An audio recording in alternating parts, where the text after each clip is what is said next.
Ledakan. Api yang berkobar keluar dari tubuh Fang Lin, bagaikan bunga teratai yang mekar cemerlang di tengah es dan salju. Lapisan es yang menutupi tubuhnya langsung hancur dan menghilang. Api membubung ke angkasa, tak hanya mengusir hawa dingin, tetapi juga membuat dunia yang keruh menjadi cerah seketika.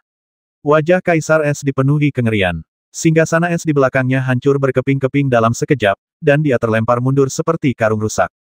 Fang Lin tampak acuh tak acuh, ekspresinya tampak lebih dingin dari aura Kaisar Es, tetapi kobaran api di sekelilingnya sangat ganas. Saat api menyembur keluar, suhu di ruang aneh ini terus meningkat, dan sudah seperti kapal uap. Kaisar Es menatap Fang Lin dengan ngeri dan berteriak, bagaimana bisa ada api pil kehidupan jiwa yang begitu mengerikan? Siapa kamu? Fang Lin memiliki ekspresi kosong di wajahnya. Saat api berkobar, sebuah singgasana yang menyala-nyala muncul. Fang Lin duduk di singgasana yang menyala bagaikan seorang raja, menatap Kaisar Es dari atas. Kaisar Es memiliki ekspresi yang sangat jelek. Dia bisa merasakan dengan jelas bahwa api di pihak lain sangatlah mengerikan. Bahkan garis keturunan es yang paling dibanggakannya pun tampak mendidih dan menguap. Titik. Sungguh tidak dapat dipercaya dan tidak dapat diterima oleh Bingdi bahwa seekor semut yang bahkan belum mencapai alam Tianyuan dapat memiliki api yang begitu mengerikan dalam jiwanya.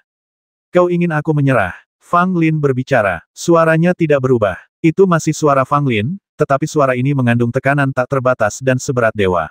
Mendengar suara ini saja membuat orang ingin berlutut di tanah dan bersujud. Bingdi juga memiliki perasaan aneh di hatinya. Dia menyebut dirinya seorang kaisar, tetapi ketika berhadapan dengan Fang Lin saat ini, dia merasa dirinya bukan apa-apa dan sangat tidak berarti, sedangkan pihak lain seperti Raja Dewa di atas 9 surga, bersinar dan menyilaukan sehingga dia tidak dapat melihat wajah Fang Lin dengan jelas. Perasaan ini membuat Bingdi merasa aneh dan bahkan takut. Orang aneh macam apa yang sedang dia hadapi kali ini? Aku tidak berani. Bingdi berbicara, tanpa ada sedikit pun nada arogansi dalam suaranya, melainkan lebih kepada rasa tunduk. Mata Fang Lin bersinar terang bagaikan obor, bagaikan dua matahari yang bersinar di bumi. Api di tubuhnya kadang-kadang berkobar dan kadang-kadang tertahan, bergema bersama singgasana yang menyala-nyala di belakangnya. Tahukah kamu apa akibat jika kamu menyinggung perasaanku? Fang Lin berbicara lagi, dengan keagungan tak terhingga. Bingdi tercengang, Zun. Dia benar-benar menyebut dirinya dewa. Sejak Haoyi, guru bela diri terakhir di zaman kuno, menembak jatuh 9 matahari dengan busur tulang naga dan pedang darah Phoenix, tidak ada seorang pun di dunia ini yang dapat disebut guru. Namun hari ini, Bingdi bertemu dengan seorang pria yang menyebut dirinya Zun, dan dia adalah seorang remaja yang bahkan belum mencapai Tianyuan. Hal ini membuatnya merasa sangat tidak masuk akal. Zun, itu adalah sebuah gelar, tetapi juga sebuah kondisi pikiran. Ini adalah gelar yang hanya dapat dimiliki setelah seseorang mencapai puncak dalam seni bela diri atau alkimia. Disebut sebagai yang mulia ibarat dewa, memiliki kemampuan mencapai langit dan bumi, kekuatan menggerakkan bintang dan mengubah bulan. Dia tak terkalahkan di dunia dan disembah oleh semua roh. Dewa, ada roh. Barang siapa tidak memiliki kemampuan untuk menjadi seorang yang unggul, tetapi mengaku sebagai seorang yang unggul, maka ia akan dihukum oleh langit dan bumi serta mengalami malapetaka kehancuran yang tidak dapat ditolak. Dapat dikatakan bahwa di dunia ini, hanya mereka yang benar-benar layak disebut sebagai yang maha kuasa yang akan menyebut dirinya sebagai yang maha kuasa. Barang siapa tidak memiliki kemampuan ini, tetapi mencoba menyebut dirinya sebagai yang maha kuasa, akibatnya ia akan dibasmi oleh kekuatan langit dan bumi. Pemuda di depanku dikelilingi oleh api ilahi dan menyebut dirinya Sun. Tidak ada tanda-tanda dia akan mendatangkan malapetaka yang menghancurkan. Apakah dia benar-benar seorang Sun? Ketakutan di wajah Bingdi menjadi semakin intens. Dia merasa dirinya sungguh bodoh. Dia benar-benar memprovokasi seorang yang mulia. Ini sama saja dengan mencari kematiannya sendiri. Namun, Bingdi lebih bingung dalam hatinya. Siapakah pemuda ini? Mungkinkah dia adalah orang yang sangat kuat yang selamat dari era yang jauh itu? Saya bodoh dan tidak tahu apa-apa, dan saya telah menyinggung yang mulia. Saya harap Anda akan memaafkan saya dan mengampuni nyawa saya. Bingdi segera berlutut dan memohon belas kasihan. Meskipun dia bingung, dia tahu bahwa dia harus menyimpan keraguan itu untuk dirinya sendiri saat ini dan membiarkan orang lain menyelamatkan hidupnya terlebih dahulu. Fang Lin tersenyum, bukankah sebelumnya kau ingin aku menjadi budakmu? Mendengar ini, tubuh Bingdi bergetar, dan dia tampak seperti orang yang sama sekali berbeda. Fang Lin merasa rumit saat melihat Bingdi seperti ini. Dia memang seorang Zun, namun bukan Zun bela diri, melainkan Zun Dan. Meskipun Fang Lin kehilangan segalanya dalam hidup ini, jiwanya masih jiwa seorang Dan Zun. Jiwanya berisi api dan kehidupan jiwa yang dibudidayakan Fang Lin dalam kehidupan sebelumnya. Api ini sangat kuat dan saling menyatu dengan jiwa Fang Lin. Selama jiwa belum padam, api ilahi tidak akan padam. Dalam keadaan normal, Fang Lin tidak akan mampu menampilkan kekuatan Dansun. Namun di sini, Kaisar Es memisahkan jiwanya dari tubuhnya, sehingga aura jiwa dan Zun milik Fang Lin dapat dikeluarkan sepenuhnya. Terus terang saja, Fang Lin, sang master alkimia, hanya tinggal jiwanya saja tanpa tubuh fisik. Namun meski begitu, ia masih bisa menjadi master alkimia yang memandang ke langit dan menyaingi surga.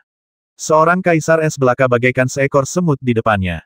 Jika Fang Lin mau, dia bisa menggunakan api sucinya untuk membakar Kaisar Es menjadi abu sekarang juga. Garis keturunan Es, aku tidak pernah menyangka bisa melihat keturunan klan ini. Fang Lin berkata sambil menatap Kaisar Es yang terbaring di tanah. Mendengar hal itu, Bing Di semakin yakin bahwa lelaki ini bukanlah seorang remaja biasa, dia pastilah seorang monster tua yang selamat dari era itu. Ketika memikirkan hal ini, Bing Di menjadi semakin takut. Dia adalah salah satu dari sedikit orang yang masih hidup pada era itu, dan dia tahu betul betapa mengerikannya orang-orang yang berkuasa. Mereka dapat menghabisinya ribuan kali dalam sekejap mata.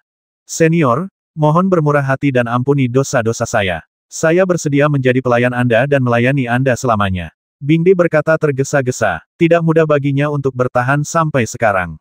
Tentu saja keinginannya untuk hidup sangat kuat. Dia tidak ragu mengatakan bahwa dia akan menjadi budak untuk meminta pengampunan Fang Lin. Fang Lin menatapnya, apakah kamu satu-satunya yang tersisa dari garis darah es?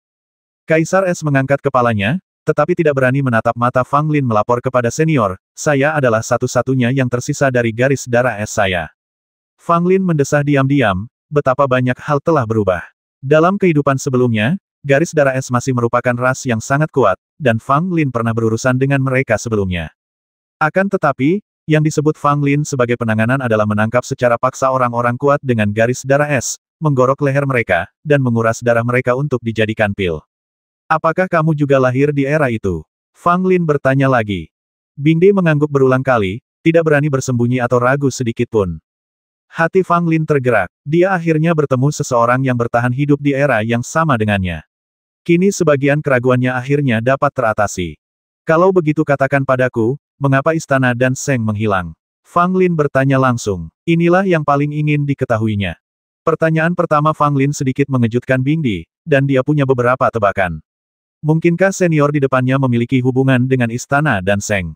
Cepatlah bicara. Fang Lin melihat bahwa Kaisar Es tertegun sejenak, dan langsung berteriak. Bing Di berkata cepat, laporkan kepada senior, saya tidak tahu bagaimana istana Dan Seng menghilang, tetapi saya mendengar bahwa karena Dan Zun termuda dari istana Dan Seng tiba-tiba meninggal, konflik dan bahkan perpecahan terjadi di dalam istana Dan Seng. Mungkin kehancuran istana Dan Seng terkait dengan ini. Mendengar ini, Fang Lin tertegun, dan kemudian merasakan sedikit kepahitan di hatinya. Jika benar apa yang dikatakan Kaisar Es, maka nampaknya kehancuran istana Dan Seng ada kaitannya dengan diriku. Kalau saja aku tidak begitu gegabah memurnikan pil hidup dan mati, aku tidak akan mati, dan istana Dan Seng tidak akan terpecah karena kematianku. Terlebih lagi, Fang Lin juga mengerti bahwa jika dia lebih tenang dan tidak memurnikan pil reinkarnasi hidup dan mati, dia akhirnya akan mewarisi posisi kepala istana dari istana Dan Seng. Sayangnya, semuanya lenyap karena keinginan Fang Lin terhadap alkimia. Melihat Fang Lin tidak mengatakan apa-apa, seolah sedang memikirkan sesuatu, Bing Di pun tidak berani berbicara. Dia berlutut di tanah, merasa gelisah. Fang Lin butuh waktu lama untuk pulih dari pikirannya. Meskipun dia memiliki kenangan dari kehidupan sebelumnya, dia harus menjadi Fang Lin yang lebih baik di kehidupan ini. Hanya dengan terus menjadi lebih kuat dia dapat terus menjelajahi segala hal dari masa lalu. Apa hasil akhir dari 3 guru besar bela diri saat itu? Fang Lin bertanya. Ketika Bing Di mendengar ini, dia menjadi semakin yakin bahwa orang ini pastilah seorang monster tua yang telah hidup entah berapa tahun. Itu benar sekali, kalau tidak, bagaimana dia bisa tahu tentang 3 jagoan bela diri itu? Pada era Fang Lin, lahir 3 orang jago bela diri yang menggemparkan banyak orang saat itu. Salah satunya adalah ayah Fang Lin, Fang Qingye.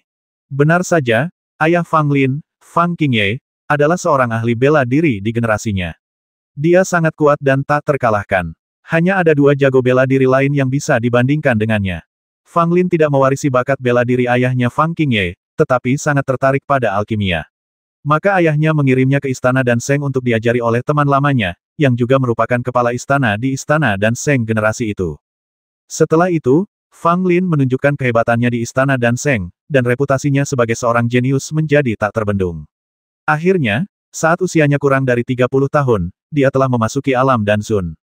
Ketika Fang Lin menjadi master alkimia, hal itu menggemparkan banyak orang, karena ayah Fang Lin adalah Fang Qingye, dan mereka berdua adalah seorang master bela diri dan seorang lagi master alkimia, yang mana hal itu jelas bertentangan dengan keinginan langit.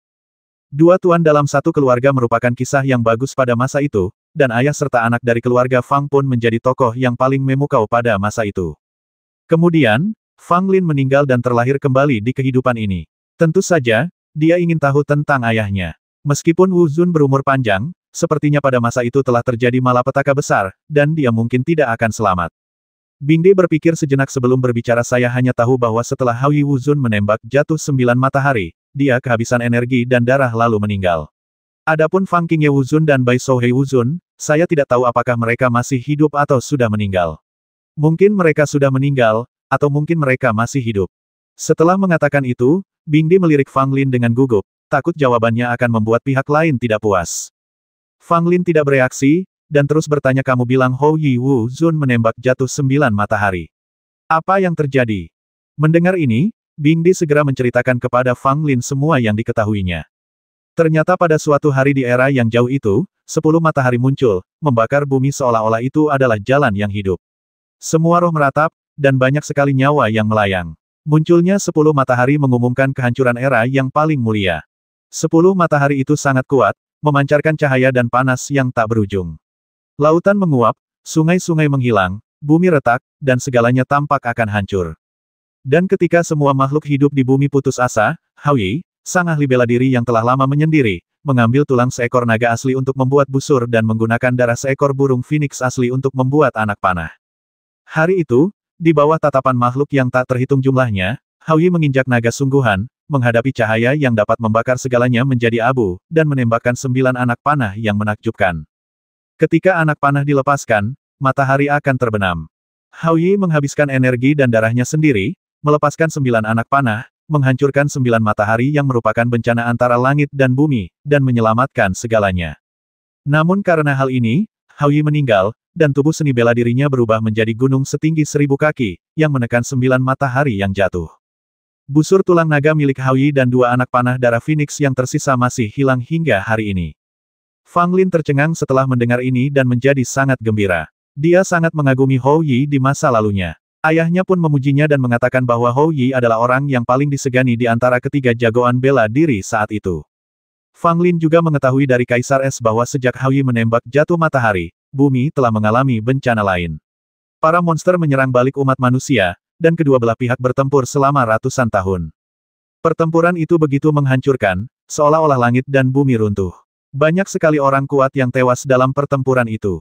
Kaisar Es juga terluka parah dalam pertempuran itu. Setelah diselamatkan oleh anggota klannya, dia tertidur lama dan nyaris tak terselamatkan nyawanya. Sejak itu, banyak perubahan telah terjadi di dunia dan tak terhitung tahun telah berlalu.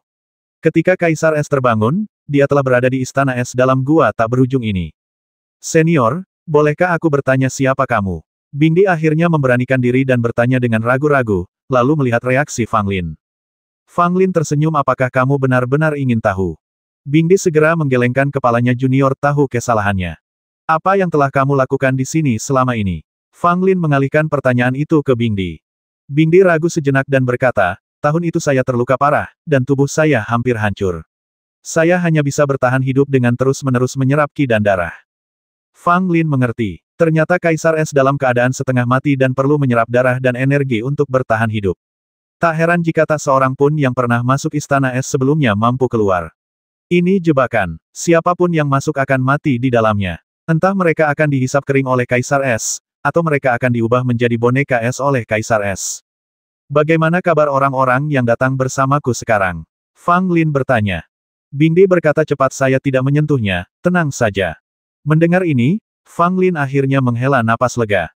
Apakah Anda punya harta karun di sini? Mata Fang Lin tiba-tiba berubah, memperlihatkan sedikit rasa malu. Bingde tertegun, kemudian dia merasa aneh. Saya tidak punya harta apapun di sini. Bingde berkata sambil menundukkan kepala. Fang Lin langsung merasa tidak puas saat mendengar ini. Klan garis darah esmu memiliki sejarah panjang, mengapa kamu tidak memiliki banyak harta? Bingdi sedikit bingung. Bagaimana bisa orang tua ini tiba-tiba berubah drastis? Dia tadi bagaikan dewa, suci dan tak dapat diganggu-gugat, bagaimana bisa dia tiba-tiba menjadi begitu licik? Namun, Bingdi tidak terlalu memikirkannya. Banyak orang lanjut usia yang kepribadiannya aneh sekali, dan mungkin orang di depannya pun seperti itu. Senior, aku benar-benar tidak punya harta karun di sini yang kau inginkan. Jika aku punya, aku pasti akan memberikannya kepadamu dengan kedua tanganku dan tidak akan pernah berani menyembunyikan apapun. Bingdi berkata dengan sangat sedih. Fang Lin memutar matanya. Kaisar Es ini mungkin berpikir bahwa dia meremehkan barang-barangnya. Kalau saja Fang Lin masih menjadi master alkimia di kehidupan sebelumnya, mungkin dia benar-benar tidak akan memandang rendah dirinya. Namun, Fang Lin sekarang berada dalam situasi yang putus asa. Barangkali, semua hal milik Kaisar Es adalah harta yang sangat berharga baginya. Berikan aku harta terbaik di tanganmu. Fang Lin terlalu malas untuk berbicara omong kosong dengannya dan memintanya langsung. Bingdi benar-benar tercengang. Meski sebagai junior sudah menjadi kewajibannya untuk memberi sesuatu kepada seniornya, jarang ada yang memintanya secara langsung seperti yang Anda lakukan. Tapi Bingdi benar-benar tidak berdaya. Dia adalah senior yang disegani dan dia tidak cukup baik di hadapannya. Kalau dia benar-benar membuatnya marah, dia mungkin akan memusnahkannya dari dunia. Karena ini yang dibutuhkan senior, tentu saja aku tidak akan pelit, tapi aku tidak bisa memberikan harta karun itu kepadamu di sini, kata Bingdi. Fang Lin mengangguk dan mendesak dengan tidak sabar kalau begitu cepat keluar dari sini. Bingdi mengeluh dalam hatinya, dengan kemampuanmu sebagai orang yang berkuasa, bukankah mudah bagimu mengembalikan jiwa ke dalam raga? Kaisar Es melambaikan tangannya, dan semua yang ada di sekitarnya langsung menghilang. Jiwa Fang Lin kembali ke tubuhnya dalam sekejap, dan Kaisar Es juga menghilang. Fang Lin membuka matanya dan mendapati dirinya berdiri di aula yang sangat besar. Yang berdiri di sekelilingnya adalah orang-orang yang pernah memasuki Istana Es bersamanya, tetapi mereka semua memejamkan mata, napas mereka sangat lemah, dan mereka semua berdiri di sana tak bergerak. Fang Lin tahu bahwa jiwa mereka pasti telah diambil dari tubuh mereka oleh Kaisar Es, tetapi karena Kaisar Es berkata bahwa dia tidak mengambil tindakan apapun terhadap mereka, King Jianzi dan yang lainnya seharusnya aman untuk sementara waktu. Hei! Kenapa kamu belum keluar juga? Fang Lin berteriak-teriak. Tak lama kemudian Fang Lin melihat di atas aula, ada sebuah peti mati tergantung, peti mati transparan yang diukir dari es. Dan jasad Kaisar Es terbaring di peti es itu. Tetapi pada saat ini, sesosok mayat mengambang di atas peti es itu. Li Tongtianlah yang baru saja meninggal belum lama ini. Li Tongtian terlihat mengambang di atas peti es. Dia secara alami sudah mati, tetapi saat ini tubuhnya menjadi makanan bagi Kaisar Es untuk memperpanjang hidupnya. Semua energi dan darah di tubuh Li Tongtian terus-menerus diserap oleh Kaisar Es. Dengan mata terbuka, dapat dilihat bahwa Kaisar Es, yang awalnya tak bernyawa di peti mati, secara bertahap memancarkan jejak fluktuasi yang kuat.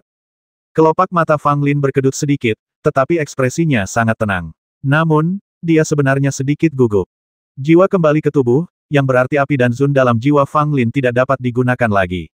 Saat itu, dia hanyalah seorang pendekar elemen tanah biasa. Kaisar Es dapat mengubah Fang Lin menjadi abu hanya dengan jentikan jarinya. Tetapi semakin banyak waktu yang dihabiskannya saat ini, semakin tenang pula dia. Dia tidak boleh menunjukkan warna aslinya. Ia harus berpura-pura sampai akhir, kalau tidak Kaisar Es akan mengetahui kekurangannya. Kalau begitu bukan hanya Fang Lin saja yang akan mati, melainkan semua yang hadir di sana akan mati. Tubuh Li Tongtian dengan cepat tersedot kering dan berubah menjadi kantung kulit keriput, jatuh ke tanah seperti lumpur. Fang Lin melihatnya dan merasa sangat emosional. Dia adalah seorang jenius dari keluarga Li dan memiliki masa depan yang cerah, tetapi berakhir dengan akhir yang menyedihkan. Namun setelah dipikir-pikir lagi, tidak ada yang perlu disesalkan dari Li Tongtian. Bagaimanapun, dia selalu menjadi musuhku.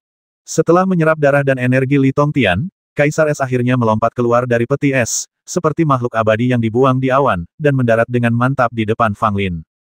Anak gadisku memberi penghormatan kepada yang senior. Bingdi masih sangat menghormati Fang Lin. Dia berlutut di tanah dan menyembahnya. Inilah perlakuan yang seharusnya dinikmati oleh orang yang berkuasa dan dihormati.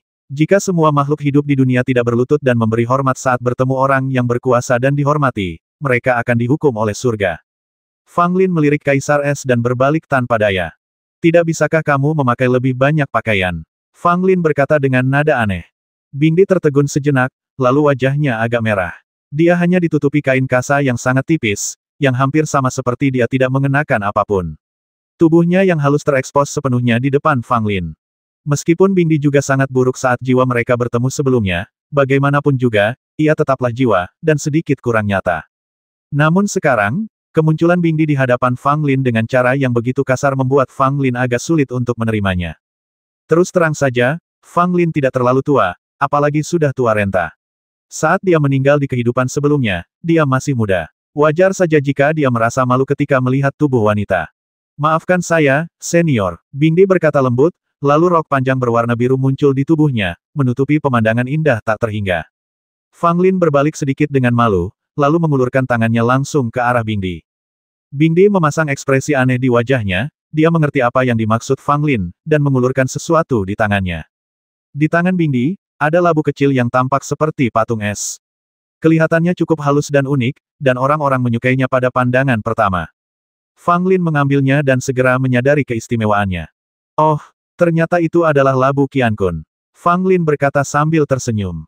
Kaisar Es berkata dengan hormat senior, Anda memiliki penglihatan yang tajam. Labu ini terbuat dari tulang-tulang mayat anggota klan garis darah es saya. Labu ini diukir dengan susunan sihir yang dapat secara paksa menyedot musuh ke dalam labu ini untuk dimurnikan. Fang Lin mengangguk dengan ekspresi puas di wajahnya. Labu Qiankun merupakan harta karun yang relatif umum. Tentu saja, hal itu sangat langka saat ini. Ada banyak cara berbeda untuk memurnikan labu Qiankun, dan efeknya serupa. Labu Qiankun ini terbuat dari tulang klan garis keturunan es yang sangat bagus dari segi material.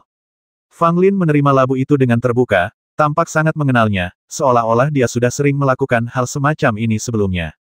Melihat Fang Lin menerimanya begitu saja, Bingdi sedikit bingung. Seorang senior hebat sepertimu ternyata menyukai bahkan hal kecil seperti labu Qiankun. Bukankah kamu terlalu rakus akan uang? Dia tentu saja tidak tahu kesulitan Fang Lin saat ini. Dengan labu Qiankun seperti itu, Fang Lin mungkin akan terbangun sambil tertawa dalam mimpinya. Ngomong-ngomong, masih ada satu hal lagi. Kurasa kau tidak akan menolaknya, kan? Fang Lin menatap Bingdi dan tiba-tiba bertanya sambil tersenyum. Hati Bingdi tersentak. Aku ingin tahu, apa yang dibicarakan senior. Fang Lin menatap Bingdi dari atas ke bawah dengan sepasang mata, dan ada sedikit warna berapi-api di matanya. Ekspresi ini membuat Bingdi merasa waspada dan gelisah. Mungkinkah senior ini mempunyai maksud tertentu terhadapku? Kalau tidak, apa-apaan tatapan penuh nafsu ini? Semakin Bingdi memikirkannya, semakin besar kemungkinan hal itu terjadi, dan semakin gugup pula dia jadinya. Kalau orang ini benar-benar mengajukan permintaan kasar kepadanya, bisakah dia menolaknya? Tentu saja tidak. Dia adalah pria yang kuat. Bagaimana jika dia menggunakan kekerasan terhadap Anda jika Anda menolak? Apakah Anda lebih baik mati daripada patuh? Lagi pula, jika seseorang bisa menjadi wanita milik orang yang berkuasa dan disegani, itu akan menjadi anugerah yang diperoleh dalam 8 kehidupan. Berapa banyak wanita di dunia yang akan iri setengah mati padaku? Semakin Bingdi memikirkannya, semakin bingung dia, dan ekspresinya menjadi malu. Melihat wajahnya sedikit memerah, Fang Lin tidak tahu apa yang sedang dipikirkannya, jadi dia berkata, aku ingin menggunakan darah di tubuhmu. Titik titik titik, titik titik titik. Mendengar ini, Bingdi mendongak kaget, dengan ekspresi bingung di wajahnya. Apa? Bingdi mengira dia salah dengar dan bertanya. Fang Lin memutar matanya. Ku bilang aku ingin menggunakan darahmu.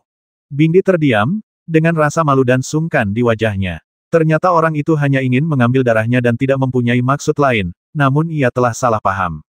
Mungkin karena aku terlalu lama terjebak di sini, dan aku suka memikirkan berbagai macam hal saat sendirian. Untungnya, saya tidak bercanda. Namun, Bingdi sangat malu dengan permintaan Fang Lin. Bukan karena dia enggan mendonorkan darahnya sendiri, tetapi karena kondisinya saat itu sedang tidak baik. Darah dan energinya diisi ulang dari makhluk lain. Jika dia memberikannya kepada Fang Lin, dia akan segera tertidur lelap lagi. Dapat dikatakan bahwa Qi dan darah sangat berharga bagi Bingdi. Pada hari-hari biasa, ia akan menghindari mengonsumsinya dan mencoba meminimalkan hilangnya Qi dan darah. Fang Lin melihat ekspresi aneh di wajah Kaisar Es, dan tampaknya berada dalam situasi yang sulit, jadi dia berkata, aku juga tahu kesulitanmu, tetapi aku tidak akan mengambil darahmu dengan cuma-cuma. Aku akan memberimu sesuatu sebagai gantinya. Mendengar ini, mata Bingdi tiba-tiba berbinar. Lelaki ini merupakan sosok yang sakti dan terkenal, dan pasti banyak kebaikan yang melekat pada dirinya. Akan sepadan jika dia harus menukarnya dengan darahnya. Aku tidak menginginkan harta karunmu, tapi aku terluka sekarang. Jika aku kehilangan energi dan darahku, lukaku mungkin akan semakin parah. Bingdi berkata dengan sedikit rasa getir. Fang Lin mengangguk mengerti, lalu meraba-raba dalam tas 9 istana. Apa pendapatmu tentang benda ini? Fang Lin segera mengeluarkan pedang berwarna merah darah.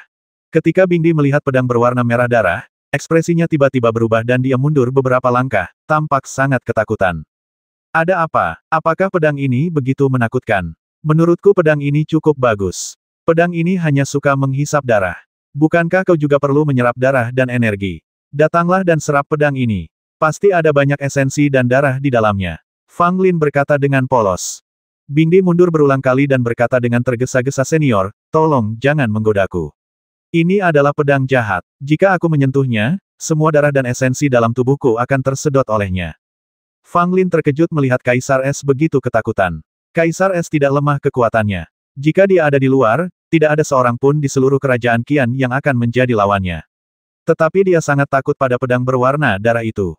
Jelas sekali, pedang berwarna darah ini sangat menakutkan, bahkan orang kuat seperti Kaisar Es pun sangat waspada terhadapnya. Pedang berwarna darah itu tampaknya telah merasakan garis keturunan unik di tubuh Kaisar Es dan menjadi sedikit gelisah, samar-samar ingin terbang dari tangan Fang Lin menuju Kaisar Es. Kaisar Es ketakutan oleh aura aneh yang terpancar dari pedang berwarna darah itu. Wajahnya menjadi pucat dan dia tampaknya merasakan gelombang rasa sakit di sekujur tubuhnya. Senior, tolong simpan pedangmu. Bing Di memohon. Fang Lin melengkungkan bibirnya dan tidak menarik kembali pedangnya. Sebaliknya, dia membantingnya keras ke tanah 2 kali. Hei, kamu menghisap banyak sekali darah, bisakah kamu mengeluarkan sebagiannya? Fang Lin bergumam. Pedang berwarna merah darah itu berdengung dan bergetar semakin hebat, seakan-akan sangat marah dengan kelakuan Fang Lin. Fang Lin tidak berdaya, pedang ini sungguh jahat, dia hanya bisa menaruhnya di sakunya. Kalau dia tidak menyimpannya, pedang itu akan lepas kendali dan melesat menuju Kaisar Es. Tunggu sebentar, aku ada urusan lain di sini. Fang Lin mulai meraba-raba lagi isi tas 9 istana, namun setelah meraba-raba, tampaknya tidak ada yang layak dikeluarkan. Pada titik ini, Fang Lin merasa agak malu. Ada cukup banyak barang di dalam tas 9 istananya, tetapi tampaknya tidak ada yang bisa digunakan Kaisar Es. Poin pentingnya adalah Kaisar Es berada pada level yang terlalu tinggi. Barang-barang milik Fang Lin itu, jika dikeluarkan, mungkin akan menjadi seperti sampah di matanya. Ahem, aku datang terburu-buru. Ini ada rumput kilin. Seharusnya bisa ditukar dengan darah dan saripatimu, kan? Fang Lin tidak punya pilihan lain selain mengeluarkan rumput kilin yang diberikan Qian Taisang kepadanya. Ketika Bing Di melihat rumput kilin di tangan Fang Lin, dia juga sedikit terkejut, tetapi hanya itu saja. Menurutnya, dengan status Fang Lin sebagai pria yang disegani dan berkuasa, mengeluarkan rumput kilin hanyalah setetes air dalam lautan, bukan? Bagi Bing Di, rumput kilin ini memang sangat bermanfaat. Bagaimanapun, itu adalah obat kuno dengan efek pengobatan yang kuat. Itu dapat membantu luka-lukanya dan sepadan dengan hilangnya sejumlah esensi dan darahnya sebagai gantinya. Bing Di setuju dan melakukannya dengan sangat lugas. Dia memotong pergelangan tangannya, mengeluarkan sebagian darahnya, dan menaruhnya ke dalam botol giok. Fang Lin memandangi sebotol penuh darah biru dan merasa sangat gembira. Esensi darah dari klan darah es adalah hal yang baik dan memiliki banyak kegunaan dalam alkimia. Esensi darah ini saja sudah cukup untuk membuat perjalanan Fang Lin ke Istana Es menjadi berharga. Pada saat itu, Fang Lin langsung menyerahkan rumput kilin kepada Bing Di tanpa melakukan apapun untuk menarik kembali kata-katanya. Wajah Bing Di sedikit pucat, tetapi masih ada kegembiraan di matanya. Tanaman rumput kilin dapat sepenuhnya mengisi kembali saripati dan darahnya yang hilang, dan juga dapat berperan dalam penyembuhan luka-lukanya. Fang Lin dengan hati-hati menyimpan botol giok itu, lalu tiba-tiba teringat sesuatu ngomong-ngomong. Apakah kamu tahu situasi spesifik di gua tak berujung ini? Mendengar ini, Kaisar Es menggelengkan kepalanya dan berkata, aku tidak bisa meninggalkan Istana Es. Aku tidak tahu apa yang terjadi di luar lembah es. Fang Lin mengerutkan kening. Kalau begitu, seharusnya tidak sulit bagimu untuk menemukan seseorang di lembah es, kan? Bing Di mengangguk. Aku bisa mengirim boneka es untuk mencari di lembah es, tetapi dengan kekuatanmu, bukankah mudah untuk menemukan siapapun yang kamu inginkan? Fang Lin tersenyum canggung. Saya sama seperti Anda. Saya terluka sekarang dan tidak dapat menggunakan beberapa metode dengan mudah. Saya harus merepotkan Anda. Setelah mendengar ini, Bing Di tampak berpikir keras, tetapi dia tidak terlalu memikirkannya. Lagi pula, tahun-tahun yang tak terhitung jumlahnya telah berlalu sejak era yang jauh itu. Sekalipun orang yang kuat dapat bertahan hidup, itu pasti akan memberikan dampak yang besar.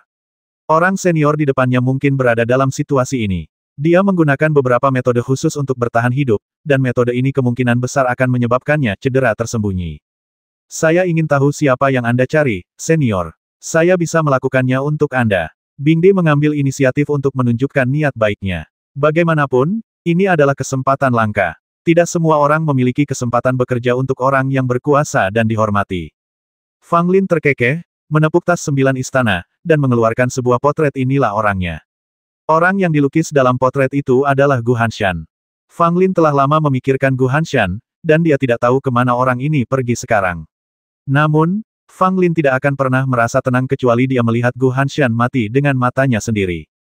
Bingdi melirik orang dalam potret itu, mengangguk sedikit, lalu memejamkan mata lalu membukanya lagi. Saya sudah menginstruksikan boneka es untuk mulai mencari di lembah es. Jika orang dalam lukisan itu ditemukan, saya akan segera mengetahuinya. Tenang saja, senior, kata Kaisar Es.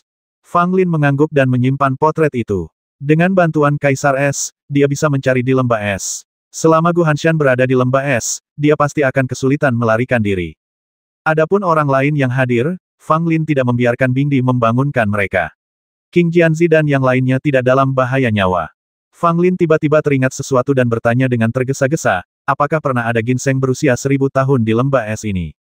Kaisar Es terkejut, lalu sedikit mengernyit. Aku pernah merasakan ada ginseng yang memasuki lembah es, tetapi sepertinya ginseng itu selalu pergi ke pemakaman binatang di ujung lain lembah es. Fang Lin terkejut ketika mendengar ini, tetapi kemudian bertanya, apa itu makam 10.000 binatang? Jelaskan dengan lebih jelas. Setelah Bingdi menjelaskannya, Fang Lin mengerti. Ternyata di ujung lain lembah es itu, ada suatu ruang luas dengan mayat-mayat monster yang tak terhitung jumlahnya. Aura ibelnya sangat kuat dan dari sana selalu terdengar raungan-raungan monster yang mengerikan. Itulah sebabnya tempat itu disebut pemakaman 10.000 binatang. Keberadaan kuburan 10.000 binatang itu tampaknya lebih lama dari waktu Bingdi tertidur. Saat dia terbangun pertama kalinya, dia sudah menyadari keberadaan kuburan 10.000 binatang. Tentu saja, Bingdi tidak punya cara untuk pergi dan melihat apa yang sedang terjadi. Tubuhnya tidak bisa meninggalkan istana es, apalagi pergi ke pemakaman semua binatang di ujung lain istana es. Dan ginseng berusia 1000 tahun itu tampaknya pergi ke pemakaman 10.000 binatang sesekali. Karena untuk menuju ke pemakaman 10.000 binatang diperlukan melewati lembah es, maka Kaisar Es memegang kendali atas setiap gerakan ginseng berusia 1000 tahun itu. Setelah Fang Lin mendengar ini, ada ekspresi serius di wajahnya. Ginseng berusia 1000 tahun dan pemakaman 10.000 binatang, apakah ada hubungan antara keduanya? Ginseng milenium merupakan obat ajaib yang telah melahirkan kecerdasan dan dapat menghindari kemalangan serta mendatangkan keberuntungan. Karena ia berlari ke pemakaman 10.000 binatang sesekali, itu berarti ada sesuatu yang berharga di pemakaman 10.000 binatang yang layak dikunjungi oleh ginseng milenium. Fang Lin bertekad bahwa setelah keluar dari sini, dia akan segera bergegas ke pemakaman 10.000 binatang. Dia tidak hanya ingin menangkap ginseng berusia 1000 tahun itu, tetapi juga ingin melihat seperti apa pemakaman 10.000 binatang itu. Bingdi diam-diam mengamati Fang Lin. Dia sangat penasaran siapakah Fang Lin, tetapi dia tidak pernah berani bertanya dan hanya bisa menekan keraguan di dalam hatinya. Ngomong-ngomong, ada apa dengan kelima patung di luar itu? Fang Lin bertanya lagi. Kaisar Es menjawab, mereka adalah kelima prajurit yang pernah kutaklukkan. Mereka menjadi 5 pelayanku yang paling kuat. Setelah aku terluka parah, orang-orangku memurnikan mereka dan menyegelnya di dalam 5 patung es. Jika ada yang ingin menyakitiku, kelima patung es itu akan bangun dan mengusir pengganggu itu. Fang Lin mengangguk. Jadi begitulah adanya. Tak heran jika ia selalu merasa seperti diawasi saat melihat kelima patung es tadi. Ternyata 5 bawahan Kaisar Es yang paling kuat disegel di dalam 5 patung es ini. Fang Lin diam-diam mendecak lidahnya, untungnya dia tidak menyentuh kelima patung es itu, kalau tidak, dia dan yang lainnya pasti sudah mati sekarang. Tidak lama setelah itu, Kaisar Es tiba-tiba merasakan sesuatu, dan segera berkata kepada Fang Lin senior, boneka es telah menemukan orang yang ada di lukisan itu, tetapi dia tampaknya juga menuju ke pemakaman 10.000 binatang. Mendengar ini, Fang Lin diam-diam berkata dalam hatinya, hebat. Ini akan menghemat banyak masalah. Karena kamu, Gu Hanshan, juga akan pergi ke pemakaman 10.000 binatang, aku akan mengurusimu di jalan. Kalau begitu, aku tidak akan tinggal lebih lama lagi.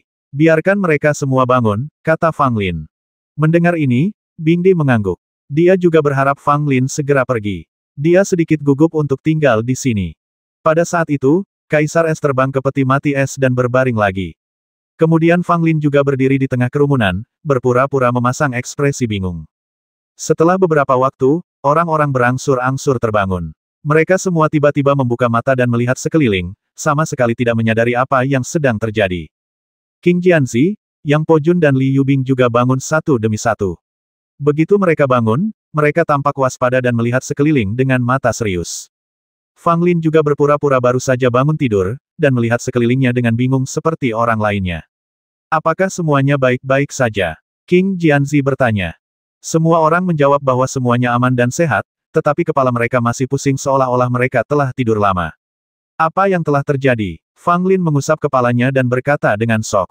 Tentu saja, tidak seorang pun dapat menjawabnya. Tidak seorang pun tahu apa yang baru saja terjadi. King Jianzi dan yang lainnya masih dalam kebingungan. Menengadah, seseorang berseru, dan kemudian semua orang mendongak dan melihat peti es dan sosok yang tergeletak di dalamnya. Wajah semua orang menjadi pucat. Ada peti mati yang tergantung di tempat angker itu dengan seseorang terbaring di dalamnya. Itu sangat aneh, tidak peduli bagaimana orang memikirkannya. Hah, bukankah ini Li Tongtian? Bagaimana dia bisa menjadi seperti ini? Orang lain menemukan tubuh Li Tongtian yang keriput dan bertanya dengan heran. Semua orang melihat lagi, lalu King Jianzi, Yang Po Jun dan yang lainnya semua mengubah ekspresi mereka. Tidak bagus. Darah dan energi di tubuh Li Tongtian pasti telah dihisap kering oleh mayat di peti mati. Fang Lin berseru. Ketika semua orang mendengar ini, mereka semua menunjukkan ekspresi ngeri, dan mereka semua ingin memahami mengapa mereka yang pernah memasuki istana es di masa lalu tidak pernah bisa keluar. Ternyata mereka semua tersedot kering oleh mayat di peti es. Apakah kita juga akan terhisap darahnya hingga kering dan mati seperti Li Tongtian? Seorang anggota keluarga kerajaan berkata dengan ekspresi ngeri. Semua orang terdiam, suasana menakutkan memenuhi udara. Wajah Fang Lin tampak berat, tetapi dia tertawa dalam hatinya. Kaisar es yang terbaring di peti mati es juga terdiam. Jika kau ingin pergi, pergilah cepat. Kenapa Anda masih berakting di sini?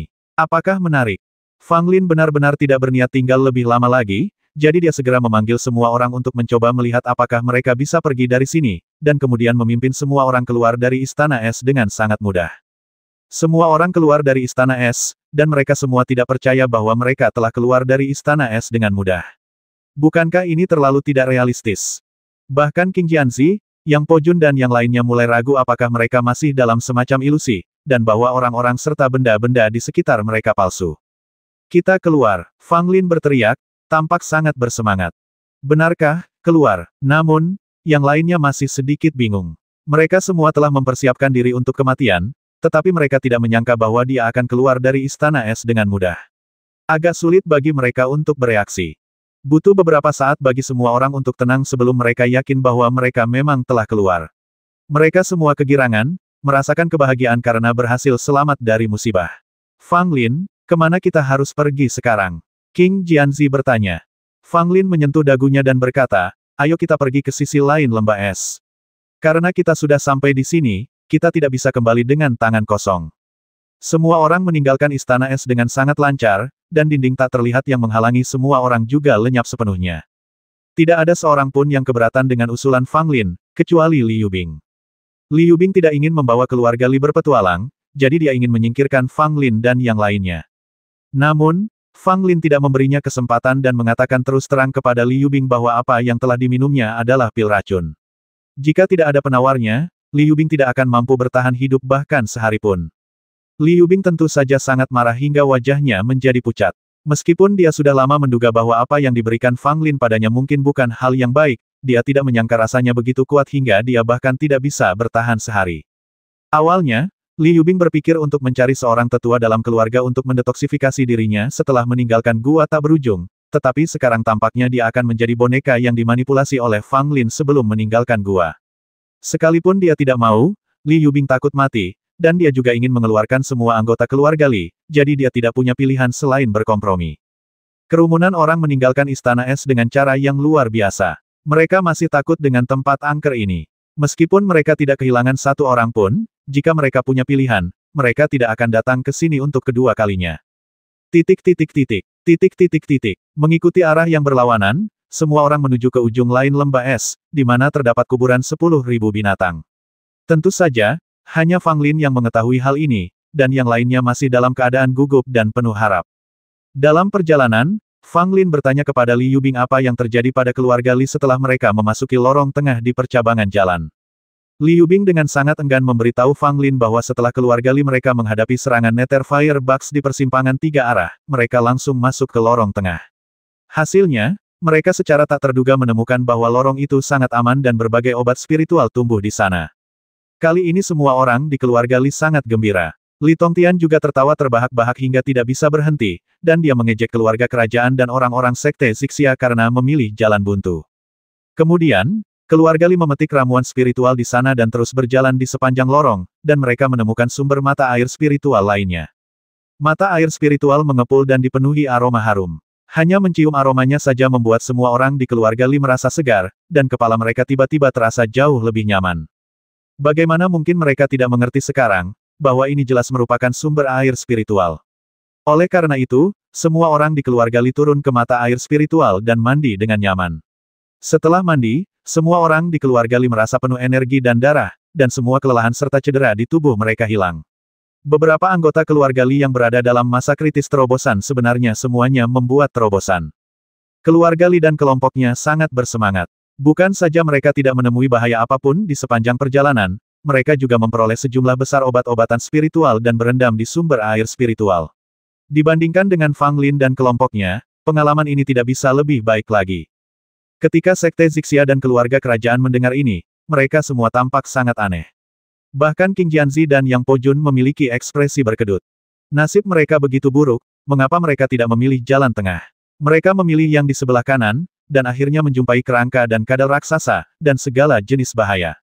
Tapi bagaimana dengan keluarga Li? Mereka makan dan minum sepanjang perjalanan dan tidak terjadi apa-apa. Mereka mendapat begitu banyak keuntungan tanpa melakukan apapun sehingga keluarga kerajaan dan sekte Zixia hampir murka. Kamu bilang kamu punya banyak ramuan. Fang Lin tampak malu-malu dan tertawa. Mendengar ini, Li Yubing menjadi waspada terhadap daseng apa yang ingin kamu lakukan. Itu semua adalah keuntungan keluarga Liku, jangan coba-coba mengambil keuntungan dari itu.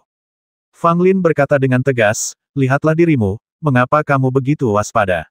Aku tidak mencoba mencuri barang-barangmu, tetapi menurutku karena kita berada di jalan yang sama sekarang, bukankah kita harus berbagi hal baik dan buruk? Keluarga Limu mendapatkan begitu banyak obat spiritual dan berendam di mata air spiritual, tetapi kami sangat menderita dan tidak mendapatkan apapun. Mengapa kamu tidak berbagi beberapa obat spiritual dengan kami agar kami merasa lebih seimbang, bukan? Li Yubing melihatnya dengan heran. King Jianzi dan Yang Po Jun di samping juga mengalihkan pandangan mereka ke arah lain. Betapa tidak tahu malunya seseorang hingga mengucapkan kata-kata yang tidak tahu malu seperti itu. Kalau kamu mau ramuannya, bilang saja langsung. Mengapa kamu bicara omong kosong seperti itu? Li Yubing sangat marah Fang Lin, jangan bertindak terlalu jauh. Jika kamu menginginkan ramuan itu, cari saja sendiri. Jangan coba-coba menargetkan kami. Fang Lin mendengus ketika mendengar ini, tetapi dia tidak memaksa Li Yubing untuk menyerahkan ramuan itu. Ini agak di luar ekspektasi orang lain. Kelompok itu menuju ke ujung lain lembah es. Mereka bertemu beberapa monster di jalan, namun tak satu pun dari mereka yang menjadi rintangan bagi mereka. Tetapi Fang Lin tidak melihat Gu Hanshan, dan tidak ada alasan bagi Bing Di untuk berbohong kepadanya. Tampaknya Gu Hanshan bertindak lebih cepat dari mereka dan pergi ke pemakaman 10.000 binatang terlebih dahulu. Tidak ada jalan lain. Selalu lebih mudah bagi satu orang untuk bertindak sendiri daripada bagi sekelompok orang. Kecepatan Gu Hanshan pasti lebih cepat dari orang lain. Fang Lin juga ingin meninggalkan semua orang dan mengejar Gu Hanshan sendirian, tetapi dia tidak bisa melakukan itu. Lagi pula, dia sudah mengalami banyak hal, dan dia masih ingin mengeluarkannya. Selain itu, memiliki lebih banyak orang memiliki keuntungan. Setelah berjalan di lembah es selama seharian, racun dalam tubuh Li Yubing pecah. Dia terjatuh ke tanah karena kesakitan dan terus bergerak-gerak, seakan-akan dia akan mati karena kesakitan. Fang Lin memberinya pil penawar racun tepat pada waktunya untuk meringankannya dari serangan racun. Namun, karena hal ini, Li Yubing sangat merasakan sakitnya serangan racun, yang meninggalkan bayangan di hatinya dan membuatnya semakin takut terhadap Fang Lin. Setelah berjalan selama beberapa jam lagi, semua orang samar-samar merasakan aura setan datang dari depan, dan semakin jauh mereka pergi, semakin kuat aura setan itu. Ekspresi wajah beberapa orang berangsur-angsur berubah. Dengan aura evil yang kuat seperti itu, mungkin ada monster kuat di depan. Fang Lin, di sisi lain, menunjukkan ekspresi gembira. Kehadiran energi evil di udara berarti mereka secara bertahap mendekati pemakaman 10.000 binatang, dan Gu Hanshan seharusnya juga berada di dekatnya. Fang Lin, menurutku kita sebaiknya tidak melanjutkannya. King Jianzi menyarankan. Yang Po Jun berteriak, sekarang kita sudah di sini, bagaimana mungkin kita tidak pergi dan melihatnya? Fang Lin pun mengangguk dan berkata, kalau aku tidak pergi melihatnya, aku tidak akan mau. King Jianzi tidak punya pilihan selain setuju, tetapi dia tetap berkata bahwa jika mereka menghadapi bahaya, mereka harus segera pergi dan tidak tinggal lama. Melanjutkan perjalanan ke depan, kami telah meninggalkan jajaran lembah es. Tampaknya es pecah di sini. Suhu tiba-tiba naik drastis. Tanah di bawah kaki kami keras, dan daratan luas terlihat samar-samar di depan kami. Mengaum, tiba-tiba terdengar raungan binatang buas yang memekakkan telinga dari arah depan. Semua orang terkejut dan mengira ada monster yang hendak melompat keluar. Di daratan luas itu, terdapat mayat-mayat monster yang berjejalan rapat. Beberapa telah berubah menjadi tulang, sementara yang lainnya abadi. Beberapa sebesar gunung, sementara yang lain sebesar kucing dan guk-guk. Semua orang tampak ngeri. Tempat macam apa ini? Ada begitu banyak mayat monster, dan energi ibel yang mengerikan hampir terkondensasi menjadi substansi. Fang Lin mengerutkan kening dan melihat sekelilingnya, tiba-tiba dia melihat sesosok tubuh yang terhuyung-huyung di kuburan 10.000 binatang buas. Sosok itu tak lain adalah Gu Hanshan.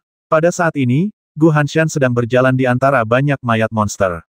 Wajahnya pucat dan berkeringat deras. Setiap kali dia melangkah, tubuhnya bergetar hebat, seakan-akan dia sedang merasakan sakit yang amat sangat. Itu dia, ekspresi King Jianzi tiba-tiba menjadi suram saat dia melihat Gu Hanshan. Fang Lin mengangguk akhirnya menemukannya. Yang Po Jun bertanya dengan bingung bukankah ini Gu Hanshan dari Sekte Xixiamu? Apa yang sedang dia lakukan? Fang Lin mengerutkan kening aku tidak tahu, tetapi dia pasti punya tujuan tertentu untuk memasuki kuburan semua binatang buas ini. Semua orang dapat melihat bahwa Gu Hanshan mengalami kesulitan saat berjalan di kuburan 10.000 binatang buas, tetapi dia tetap mengertakkan gigi dan bertahan, terus melangkah maju.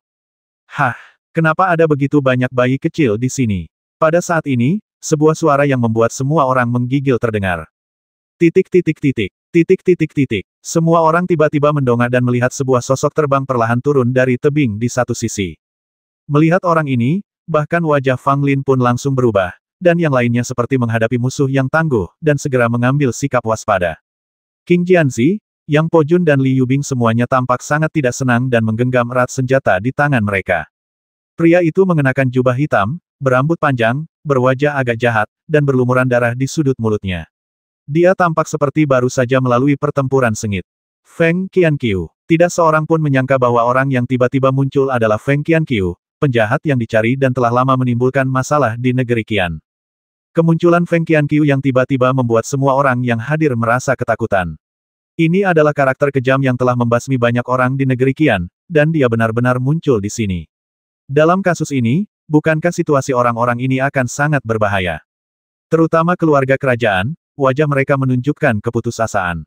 Feng Qianqiu adalah orang kuat yang sulit dibasmi bahkan jika keempat pangeran menyerang pada saat yang bersamaan. Jika mereka benar-benar menyerang mereka, siapa yang bisa selamat?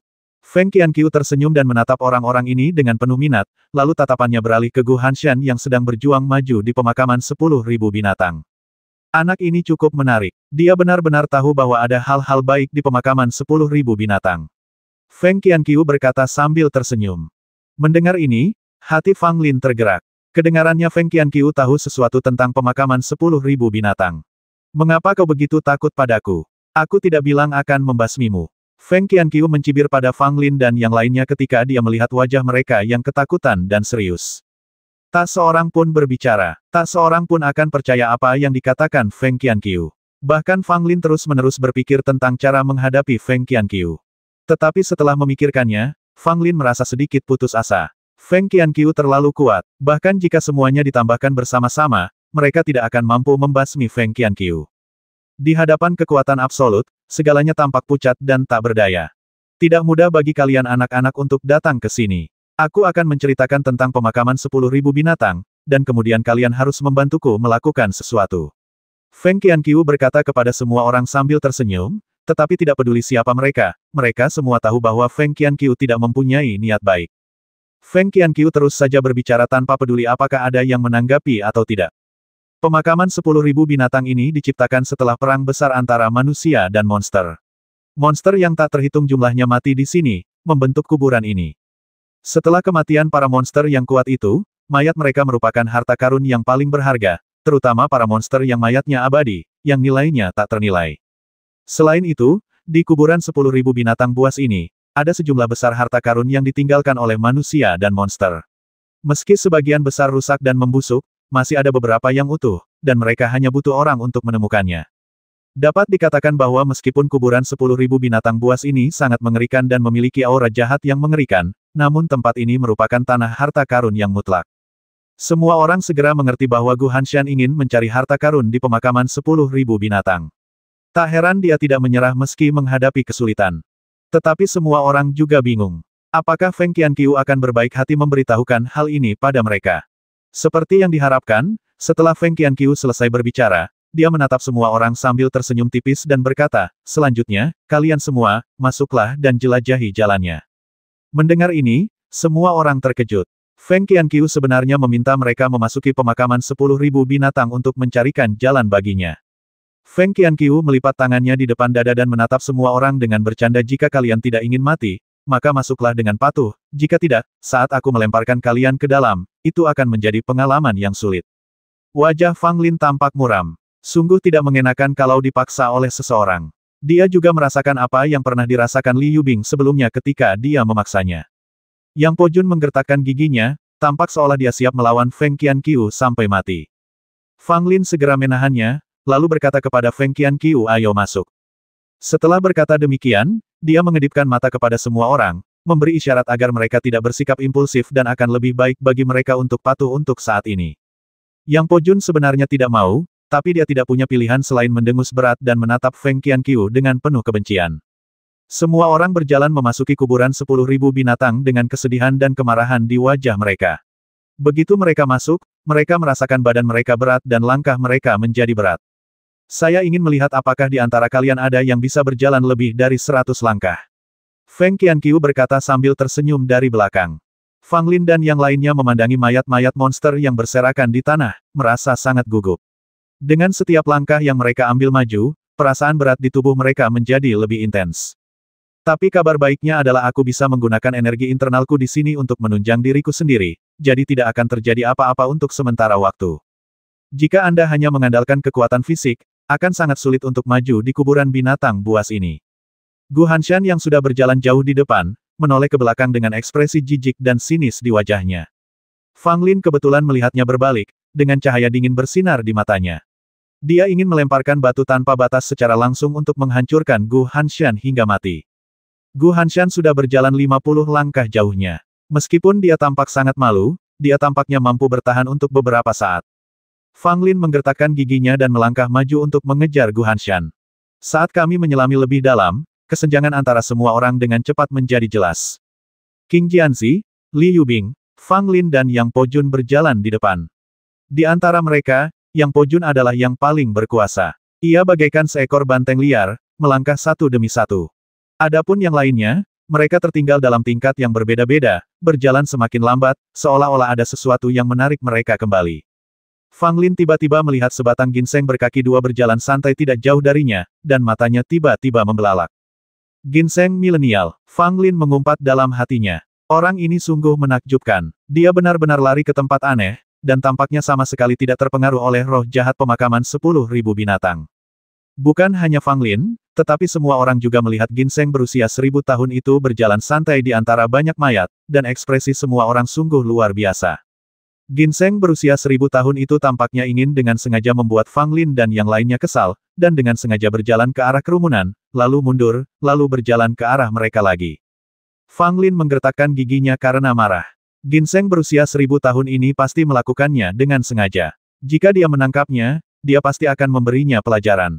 Feng Qianqiu juga melihat ginseng berusia 1000 tahun di luar pemakaman 10.000 binatang. Matanya tiba-tiba berbinar, tetapi kemudian dia mengerutkan kening lagi. Ternyata itu adalah ginseng mayat yang sudah berumur ribuan tahun. Pantas saja dia bisa berjalan bebas tanpa terpengaruh oleh roh jahat di tempat ini. Feng Qianqiu bergumam pada dirinya sendiri dengan mata berbinar. Fang Lin dan yang lainnya mengabaikan ginseng otang pembawa sial itu dan mulai mencari sesuatu yang berharga di dekatnya.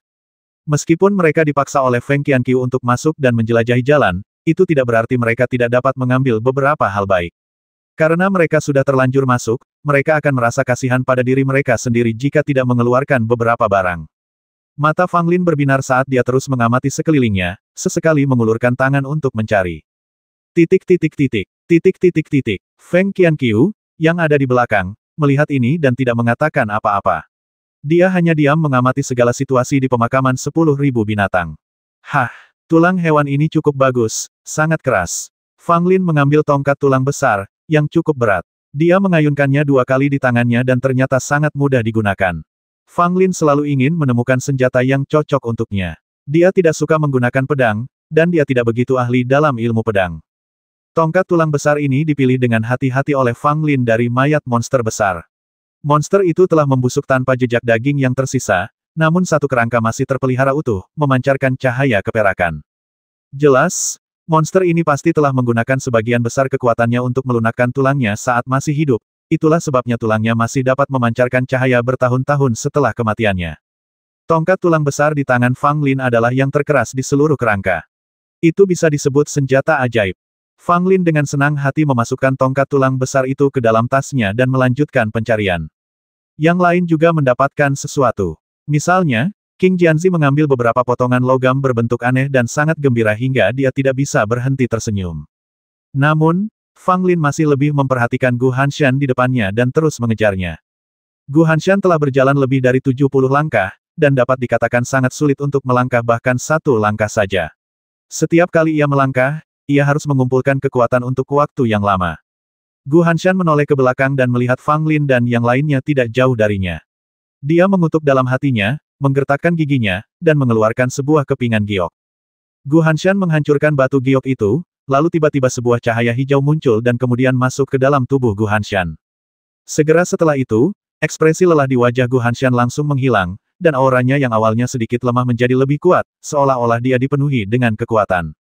Kemudian, Gu Hanshan mulai bergerak maju lagi, dan dia bisa berjalan lebih lancar. Jelaslah bahwa kekuatan dalam kepingan giok itu memberinya bantuan besar. Melihat ini, Fang Lin sedikit mengernyit. Ini tidak akan baik. Gu Hanshan jelas sudah siap. Kalau dia tidak mempercepat lajunya, mustahil dia bisa mengejar Gu Hanshan. Saat ini, Fang Lin tidak peduli dengan hal-hal baik apa yang ada di sekitarnya. Bagaimanapun, semakin dekat ia ke pusat pemakaman 10.000 binatang, semakin banyak hal baik yang akan ditemukannya. Aura Fang Lin terpancar dari tubuhnya, dan tiba-tiba, bayangan seekor gajah putih besar muncul di sekitar Fang Lin. Raungan gajah putih bergema di seluruh pemakaman binatang, dan bahkan Feng Qianqiu pun terkejut. Sungguh seni bela diri yang kuat. Feng Qianqiu berseru dan menatap Fang Lin beberapa kali lagi. Gajah putih menjaga gunung. Fang Lin akhirnya menggunakan seni bela diri yang dipelajarinya dari Gunung Gajah Putih untuk pertama kalinya. Ketika gajah putih raksasa muncul, penindasan pemakaman 10.000 binatang di Fang Lin segera berkurang drastis, dan tubuhnya tiba-tiba menjadi jauh lebih ringan. Fang Lin maju selangkah dan mengejar Gu Hanshan di depannya. Gajah putih raksasa juga mengikuti jejak Fang Lin dan mulai berlari. Tiba-tiba tanah bergemuruh dan mayat-mayat yang tak terhitung jumlahnya dihancurkan berkeping-keping oleh gajah putih raksasa itu. Adegan ini mengejutkan semua orang. Pada saat ini, Fang Lin seperti monster. Terdengar suara keras di belakang, sehingga Gu Hanshan menoleh untuk melihat. Pemandangan ini membuatnya sangat takut hingga wajahnya menjadi pucat. Bagaimana itu mungkin? Fang Lin benar-benar bergegas mendekat, dan gajah putih yang berlari kencang di belakangnya tampak seperti monster yang menghancurkan segalanya, menginjak-injak abu di sekelilingnya.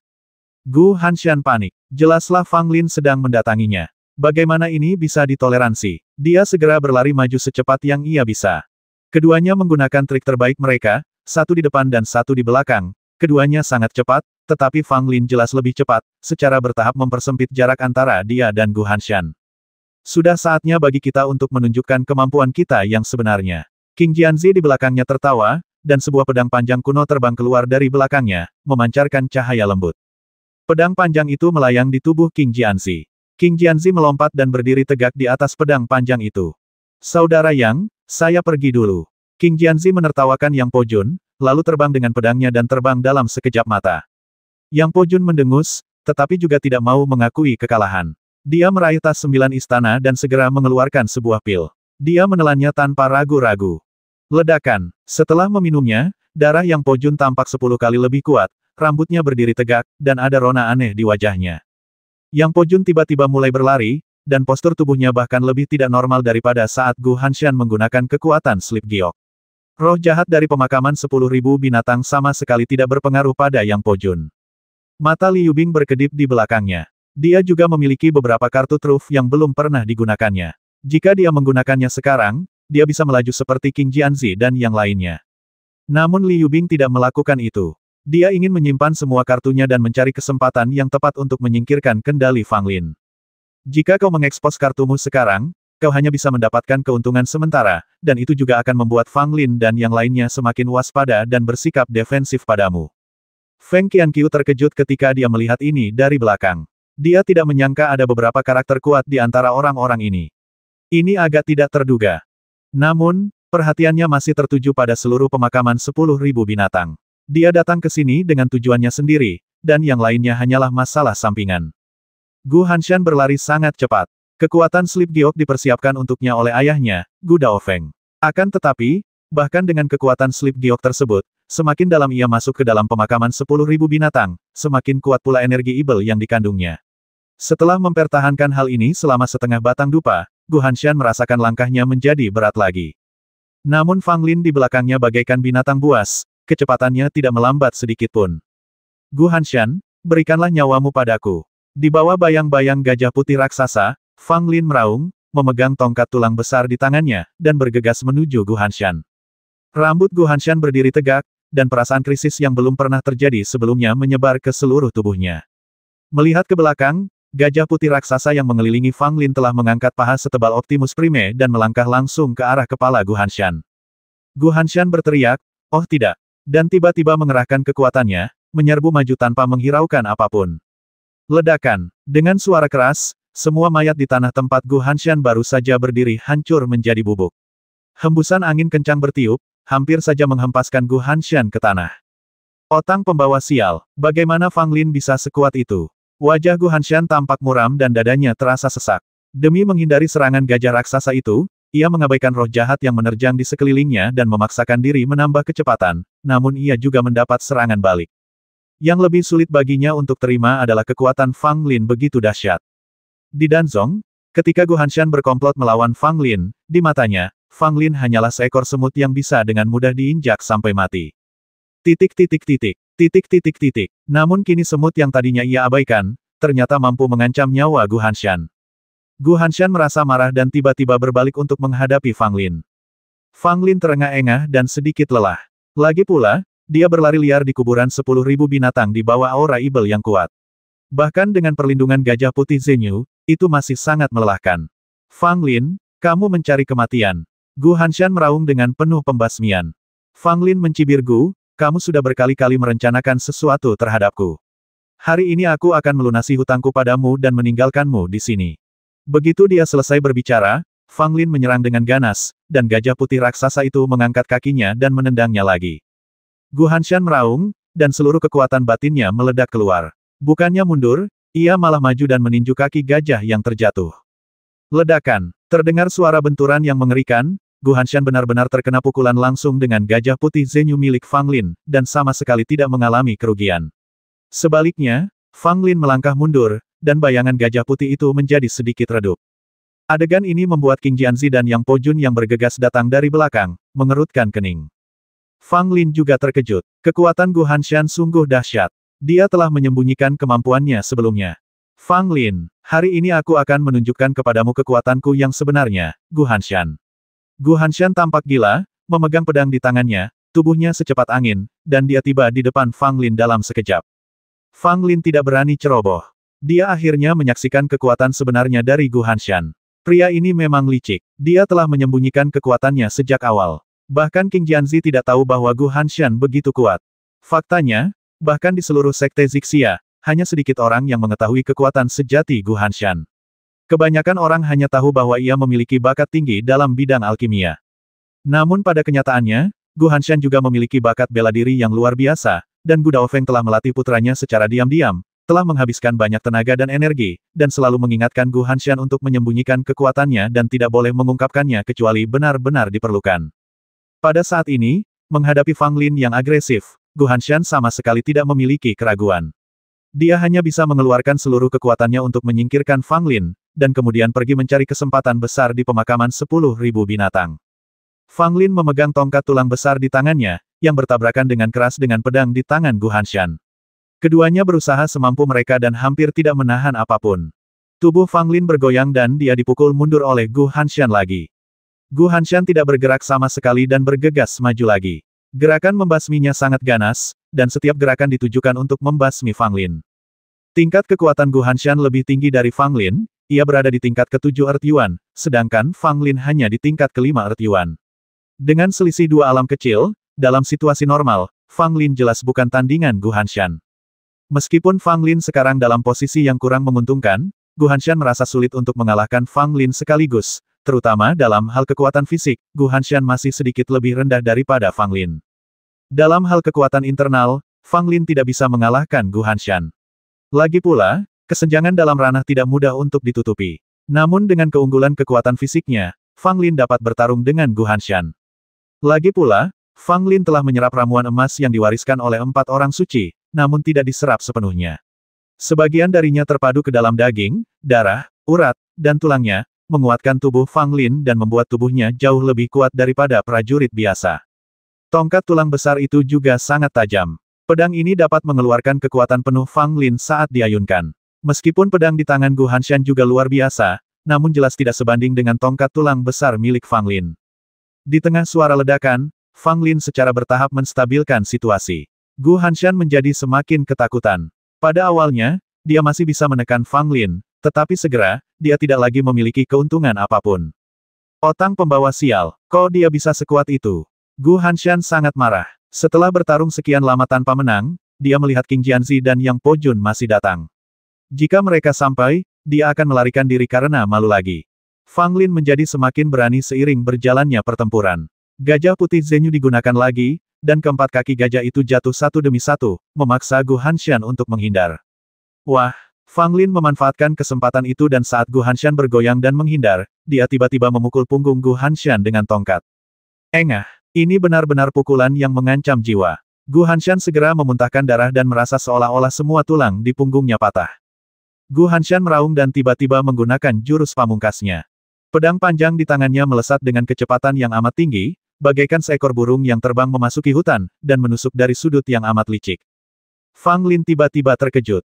Pedang ini terlalu jahat. Bahkan di antara 16 gerakan pedang tak bernama yang telah ia latih, tidak ada satupun pedang yang begitu rumit. Pedang ini datang secara tiba-tiba. 99% orang yang menghadapinya tidak dapat menghindarinya dan hanya bisa menghadapinya secara langsung. Meskipun Fang Lin bereaksi sangat cepat, dia masih agak lambat, dan pedang panjang itu menyerempet dada Fang Lin. Fang Lin tiba-tiba merasakan sakit yang membakar di dadanya, jelas karena pedang panjang itu telah memotong dagingnya. Akan tetapi, Fang Lin tidak punya waktu untuk memeriksa lebih dekat seberapa parah cederanya. Dia mengayunkan tongkat tulang besar itu dan menghantamkan pedang panjang itu ke tanah. Tetapi pada saat yang sama, Gu Hanshan juga menghantamkan telapak tangannya ke wajah Fang Lin. Mati! Tatapan mata Gu Hanshan penuh dengan keganasan dan cibiran, seakan-akan dia telah melihat Fang Lin mati secara tragis di bawah telapak tangannya. Fang Lin sama sekali tidak panik, bahkan kelopak matanya pun tidak bergerak, seakan-akan dia telah mengantisipasi setiap gerakan Gu Hanshan. Tiba-tiba, cahaya dingin keluar dari mulut Fang Lin. Ternyata itu adalah jarum perak setipis rambut lembu. Ia terbang langsung ke Gu Hanshan di ruang kecil itu. Gu Hanshan sama sekali tidak menduga hal ini. Dia hampir mencapai Fang Lin ketika jarum perak itu terbang keluar. Senyum muncul di bibir Fang Lin. Jarum perak di mulutnya sedang menunggu Gu Hanshan untuk mengirimkannya. Pada saat ini, pada jarak sedekat itu, dia yakin Gu Hanshan tidak mungkin menghindarinya. Hal ini memang benar adanya. Saat Gu Hanshan melihat jarum perak terbang keluar, dia tahu dia tidak bisa menghindarinya. Namun pada saat berikutnya, sesuatu tiba-tiba terbang keluar dari tas istana 9 Gu Hanshan, dan menghalangi Gu Hanshan dalam momen yang sangat mendebarkan. Dentang, jarum perak baru saja menembus benda ini, dan Gu Hanshan mundur dengan keras, sehingga lolos dari bencana. Ekspresi Fang Lin tiba-tiba berubah suram. Jurus mematikan yang dilancarkannya dalam sepersekian detik sebenarnya tidak mampu melenyapkan Gu Hanshan. Kesempatan itu cepat berlalu, dan Fang Lin mendesah dalam hati. Gu Hanshan punya banyak trik tersembunyi. Tidak heran dia bisa datang ke sini sendirian. Di depan Gu Hanshan, ada token perunggu yang mengambang, dan pada token tersebut, ada tungku alkimia yang diukir. Titik titik titik, titik titik titik. Token perunggu inilah yang menghalangi jarum perak Fang Lin dan menyelamatkan nyawa Gu Hanshan. Gu Hanshan memegang token perunggu di tangannya, dengan ketakutan yang masih terlihat di wajahnya. Pada saat itu, dia hampir putus asa. Untungnya, token di tas 9 istana muncul tepat waktu. Ngomong-ngomong, token ini juga dipersiapkan untuk Gu Hanshan oleh ayahnya Gu Daofeng, yang memberitahu Gu Hanshan bahwa benda ini dapat berperan di saat kritis. Baru saat itulah Gu Hanshan menyadari bahwa token ini dapat menyelamatkan hidupnya di saat kritis. Fang Lin, kamu pasti akan mati hari ini. Gu Hanshan meletakkan token itu di dadanya dan bergegas menuju Fang Lin lagi. Fang Lin tidak berkata apa-apa, dan bertarung lagi dengan Gu Hanshan dengan tongkat tulang besar di tangannya. Dengan token yang melindunginya, Gu Hanshan mampu bergerak lebih bebas. Namun, Fang Lin pusing karena token perunggu itu akan memancarkan cahaya dari waktu ke waktu, yang dengan mudah menghancurkan serangannya. Dengan cara ini, Gu Hanshan hampir tak terkalahkan, dan serangan apapun dari Fang Lin tidak akan banyak berpengaruh pada Gu Hanshan. Fang Lin harus menanggapi serangan Gu Hanshan dengan seluruh kekuatannya, jika tidak, dia akan terluka oleh Gu Hanshan jika dia tidak berhati-hati. Sepertinya aku harus menggunakan beberapa keterampilan sungguhan. Fang Lin berkata pada dirinya sendiri, tidak berencana untuk menahan lebih lama lagi. Fang Lin memaksa Gu Hanshan mundur dengan tongkat, lalu segera mengeluarkan pil merah dan menelannya. Melihat Fang Lin meminum pil itu, raut wajah Gu Hanshan tiba-tiba berubah, dan dia merasakan firasat buruk yang samar. Setelah Fang Lin meminum pil itu, auranya tiba-tiba meningkat 10 kali lipat. Wajahnya menjadi pucat dan matanya merah darah. Jejak niat membasmi yang gila tumbuh dalam pikiran Fang Lin, tetapi Fang Lin menekannya dengan paksa, mempertahankan kejelasan dan rasionalitas sepenuhnya. Pil pembasmi darah. Yang diminum Fang Lin adalah pil pembasmi darah yang telah disiapkannya. Setelah meminumnya, kekuatan internalnya meningkat 10 kali lipat dalam waktu 3 jam. Gu Hanshan merupakan sosok yang sulit dikalahkan, dan Fang Lin tidak mempunyai pilihan lain selain mengandalkan efek kuat dari pil darah jahat. Ini, pupil mata Gu Hanshan mengecil. Dia dapat dengan jelas merasakan bahwa aura di sekitar Fang Lin menjadi sangat kuat, lebih dari 7 atau 8 kali lebih kuat dari sebelumnya. Gu Hanshan merasa ngeri, ia tidak pernah menyangka Fang Lin akan memiliki ramuan mengerikan yang mampu meningkatkan kekuatan tenaga dalam sedemikian rupa, sungguh tidak terbayangkan. Gu Hanshan juga seorang alkemis, dan resep ramuan yang dia ketahui tidaklah bagus, tetapi dia belum pernah mendengar ramuan yang efeknya begitu kuat. Ada ramuan yang dapat meningkatkan kekuatan internal, tetapi pada dasarnya ramuan tersebut adalah jenis yang dapat meningkatkannya 1 atau 2 kali lipat. Mereka yang dapat meningkatkannya 5 kali lipat sudah dianggap luar biasa. Namun, pil darah jahat Fang Lin tiba-tiba meningkat 10 kali lipat, yang sama sekali tidak masuk akal. Gu Hanshan sedikit takut dan mulai berpikir untuk mundur. Fang Lin tidak memberinya kesempatan untuk berpikir dan bergegas mendekat. Pukulan itu dilancarkan dengan aura yang agung, bagaikan ribuan kuda yang berlari kencang, dengan momentum yang luar biasa. Wajah Gu Hanshan tampak muram. Pukulan Fang Lin terlalu kuat. Dia tidak punya cara untuk mengelak, apalagi menghindarinya. Begitu dia menghindar, kekuatan pukulan Fang Lin akan menjadi lebih mengerikan, dan dia tidak akan mampu menerimanya. Sambil menggertakkan giginya, Gu Hanshan mengeluarkan seluruh tenaga dalamnya dan melayangkan pukulan. Wah! Terdengar bunyi benturan yang keras, seolah-olah dua batu besar saling berbenturan keras, menyebabkan nyeri pada gendang telinga. Fang Lin tetap teguh seperti batu, auranya terus memancar keluar, sementara Gu Hanshan mengerang, melangkah mundur dengan kuat, dan lengan kirinya gemetar. Satu pukulan dan pemenangnya ditentukan. Pengaruh pil darah jahat membuat Fang Lin meledak dengan kekuatan 10 kali lipat pada saat ini. Dia tidak kalah kuat dibandingkan Gu Hanshan sama sekali, dan bahkan lebih hebat. Gu Hanshan tentu saja bukan tandingan Fang Lin dalam kondisi ini. Sungguh mengesankan bahwa lengannya tidak patah hanya dengan satu pukulan. Pada saat ini, Gu Hanshan segera menyadari bahwa dia bukan tandingan Fang Lin, dan segera melarikan diri lebih jauh ke dalam pemakaman 10.000 binatang. Sambil melarikan diri, dia menepuk tas kulit hitam di pinggangnya, dan sesosok tubuh tiba-tiba muncul dan menghalangi Fang Lin.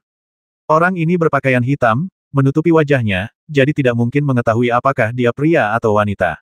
Namun, pakaian orang ini membuat Fang Lin langsung teringat pada aula pembasmian tersembunyi. Begitu pria berpakaian hitam itu muncul, dia mengeluarkan belati dan bergegas menuju Fang Lin tanpa berkata apa-apa.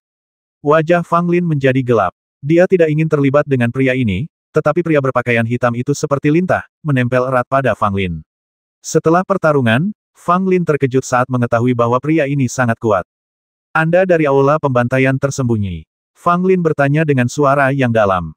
Pria berpakaian hitam itu tidak mengatakan apa-apa, tetapi setiap gerakan yang dilakukannya sangat kejam, setiap kali mengarah ke titik-titik vital Fang Lin. Terlebih lagi, Selama pertarungan, Fang Lin samar-samar melihat tanda tangan hantu hitam di belakang leher orang ini. Itu memang dari aula pembantaian tersembunyi. Fang Lin berkata dalam hati, semakin merasa bahwa segala sesuatunya tidak berjalan baik. Fang Lin, kami di sini untuk membantu Anda. Pada saat ini, King Jianzi dan Yang Pojun juga tiba, dan bersama Fang Lin, mereka bergabung untuk melawan pria berpakaian hitam. Tetapi bahkan ketika mereka bertiga menggabungkan kekuatan, mereka tidak dapat memperoleh keuntungan sedikitpun. Kekuatan pria berpakaian hitam itu sangat menakjubkan, dan aura yang ia tunjukkan jelas merupakan aura tingkat ke-9 elemen tanah. Justru karena tingkat ke-9 alam elemen bumi yang dimilikinya, maka lelaki berpakaian hitam itu mampu melawan 3 orang sendirian tanpa perlu bersusah payah, dan sebaliknya menekan ketiga orang itu dengan cara yang halus. Mereka bertiga ketakutan, terutama King Jianzi dan Yang Pojun. Mereka berdua sangat kuat, dan dengan Fang Lin dalam kondisi meledak-ledak, mereka hampir bisa menyapu bersih wilayah di Yuan. Namun pria berpakaian hitam ini menahan ketiganya, menunjukkan bahwa dia bukanlah pendekar tingkat 9 biasa. Fang Lin merasa cemas. Tepat saat mereka bertiga bergumul dengan pria berpakaian hitam itu, Gu Hanshan melarikan diri dari kejauhan. Hah! Seorang pembasmi dari aula pembantaian tersembunyi. Pada saat ini, Feng Qianqiu terbang dari udara, melihat ke bawah, dan menunjukkan sedikit keterkejutan. Fang Lin dan kedua temannya, begitu pula pria berpakaian hitam, semuanya terkejut saat melihat Feng Qianqiu tiba-tiba terbang dari atas. Terutama lelaki berpakaian hitam itu, yang hanya matanya yang terbuka dipenuhi ketakutan yang mendalam. Melihat kesempatan itu, Fang Lin segera berteriak kepada Feng Qianqiu, saya harap kamu bisa mengambil tindakan dan membasmi orang ini. Lelaki berpakaian hitam itu makin ketakutan ketika mendengar hal itu dan segera mundur. Feng Qianqiu tidak menyangka Fang Lin tiba-tiba berteriak seperti ini. Dengan ekspresi jenaka di wajahnya, dia menatap pria berpakaian hitam dari aula pembasmian tersembunyi, lalu menatap Fang Lin dan yang lainnya. Dia tertawa dan terbang tepat di atas kepala mereka. Dia tidak punya niat untuk mengambil tindakan sama sekali. Wajah Fang Lin menjadi gelap. Feng Qianqiu memang tidak bisa diandalkan. Dia memperlakukan mereka sebagai korban untuk menjelajahi jalan dan tidak peduli sama sekali dengan kehidupan mereka. Pria berpakaian hitam itu menghela napas lega saat melihat Feng Qianqiu tidak bergerak sedikit pun, lalu dia kembali bergegas menghampiri Fang Lin dan kedua rekannya. Ketiganya tidak berdaya dan hanya bisa terus berjuang keras. Meskipun lelaki berpakaian hitam itu sangat kuat dan wilayah kekuasaannya lebih unggul dari ketiga orang lainnya, Fang Lin, King Jianzi, dan Yang Pojun semuanya sangat marah dan tampak seperti sedang bertarung demi hidup mereka. Terutama Fang Lin, sambil mengayunkan tongkat tulang besar, dia juga mengeluarkan botol giok dari tas Istana 9 dan menghancurkannya langsung ke pria berpakaian hitam. Tiba-tiba kepulan asap ungu menyebar, bercampur bau amis. Wajah lelaki berpakaian hitam itu berubah drastis, dan dia langsung bergegas keluar dari asap ungu. Fang Lin dan dua orang lainnya tidak terpengaruh sama sekali karena mereka telah meminum pil detoksifikasi sebelumnya. Namun pria berpakaian hitam tidak begitu terpengaruh. Meskipun dia bereaksi sangat cepat dan menarik diri saat asap ungu muncul, sejumlah kecil asap ungu masih terhirup ke dalam tubuhnya. Tidak bagus. Lelaki berpakaian hitam itu tiba-tiba merasakan jantungnya berdebar kencang. Dia merasakan penglihatannya kabur dan tubuhnya terasa sedikit ringan. Basmi dia saat dia sakit. Fang Lin dan dua orang lainnya langsung menyerbu sambil meraung, seolah-olah mereka cukup berani untuk memukul guk-guk yang tenggelam. Pria berpakaian hitam itu berusaha sekuat tenaga mengumpulkan kekuatannya dan menghadapi serangan ketiga pria itu. Awalnya ia mampu bertahan, tetapi saat pandangannya makin kabur dan kepalanya pusing, pergerakannya pun langsung menjadi lambat. Engah! King Jianzi menusuk bahu pria berpakaian hitam itu dengan pedang, dan darah mengalir keluar dari pedang. Yang Pojun menyerang dengan tombaknya, menusuk perut pria berpakaian hitam itu. Fang Lin mengayunkan tongkat tulang besar dan memukul pria berpakaian hitam itu tepat di kepala. Lelaki berpakaian hitam itu terluka parah dan terpental mundur sambil muncratkan darah, namun ia tidak kehilangan kesadaran. Saat terbang mundur, dia tiba-tiba melemparkan sesuatu. Ledakan, gelombang udara yang mengerikan melanda. Fang Lin dan dua orang lainnya segera mundur ketika mereka melihat situasinya tidak baik. Akan tetapi, mereka masih terpengaruh oleh kekuatan yang mengerikan itu dan terjatuh ke tanah. Batuk-batuk-batuk. Ketiganya batuk darah, wajah mereka pucat dan mereka tampak sedikit malu, tetapi untungnya luka mereka tidak serius dan tidak ada yang serius. Namun lelaki berpakaian hitam itu memanfaatkan kesempatan ini untuk melarikan diri ke kedalaman pemakaman 10.000 binatang. Meskipun dia terluka parah, dia berada di alam elemen tanah tingkat 9, jadi dia tidak akan mati untuk sementara waktu. Mereka bertiga bangkit dari tanah. Fang Lin memberi mereka 2 pil penyembuh dan meminum satu sendiri. Dia memandang ke arah Gu Hanshan yang telah melarikan diri dari jarak yang jauh dan pria berpakaian hitam yang terhuyung-huyung, dengan cahaya dingin di matanya. Mengejar, kata Fang Lin. King Jianzi dan Yang Po Jun tidak keberatan. Situasi saat ini masih baik. Asalkan mereka bisa menangkap pria berpakaian hitam itu, mereka akan punya peluang besar untuk membasminya. Oleh karena itu, pemandangan yang sangat aneh muncul di pemakaman 10.000 binatang. Gu Hanshan menggertakkan giginya dan melarikan diri di depan. Tidak jauh di belakangnya, seorang pria berpakaian hitam sedang menutupi perutnya yang berdarah. Dia terhuyung setiap 3 langkah dan meninggalkan jejak kaki berdarah di setiap langkah yang diambilnya. Dan di atasnya, Feng Qianqiu terbang dengan tenang, tidak terburu-buru memasuki kedalaman pemakaman 10.000 binatang, seolah-olah sedang memperhatikan sesuatu. Di belakang mereka ada 3 orang yang mengejar mereka dengan cara yang perkasa dan kuat. Meskipun mereka juga tertutup tanah, momentum mereka tidak berkurang sama sekali. Yang lebih menarik lagi, tak jauh dari ketiga orang itu, ada sesosok ginseng besar berkaki panjang yang berjalan santai, dan seakan-akan terus berada di dekat ketiga orang itu, seolah-olah sedang mengejek mereka. Di ujung sana, ada sekelompok orang yang masih sempoyongan dan berjalan dengan susah payah. Mata Feng Qianqiu berkedip saat dia melihat orang-orang di bawah, terutama pria berpakaian hitam dari aula pembantaian tersembunyi, dengan sedikit niat membasmi di matanya. Kemunculan orang-orang dari aula pembasmian tersembunyi di sini mungkin akan memengaruhi tindakanku. Aku tidak tahu berapa banyak orang dari aula pembasmian tersembunyi yang telah datang.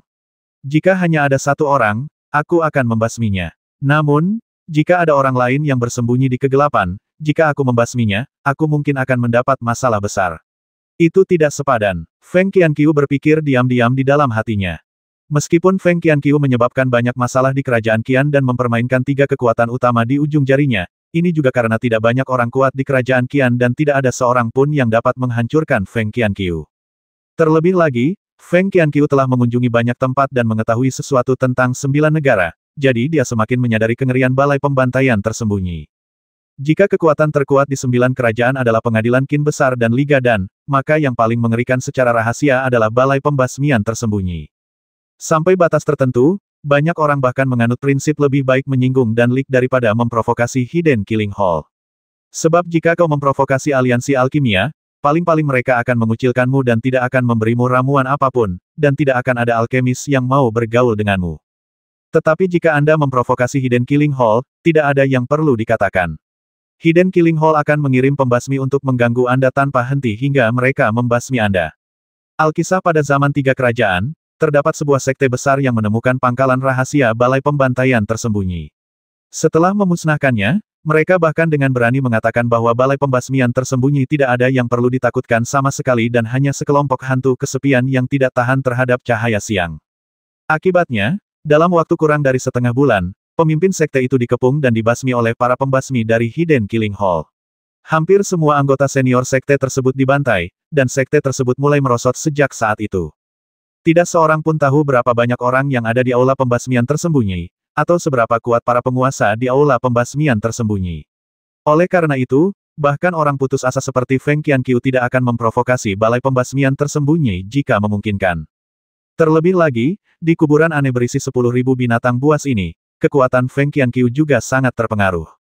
Jika dia mengeluarkan kekuatan yang terlalu kuat, dia akan langsung ditolak dan diserang oleh kuburan 10.000 binatang buas. Sudah sampai seperti yang diharapkan. Ekspresi Feng Qianqiu tiba-tiba membeku, matanya tertuju ke depan. Gu Hanshan di bawah hampir tergencet ke tanah oleh roh jahat yang menakutkan itu, tetapi dia juga melihat semua yang ada di depannya, wajahnya penuh dengan fanatisme dan keterkejutan. Itu, Fang Lin dan 2 orang lainnya juga melihat apa yang muncul di depan mereka. Pupil mata mereka mengecil dan menjadi serius. Jauh di dalam pemakaman 10.000 binatang, ada 7 mayat yang sangat besar. Masing-masing sebesar bukit kecil. Mayat-mayat itu tidak membusuk sama sekali dan terawetkan dengan sangat baik. Mereka bahkan memancarkan aura ibel yang mengerikan dan begitu kuat hingga membuat orang sesak napas.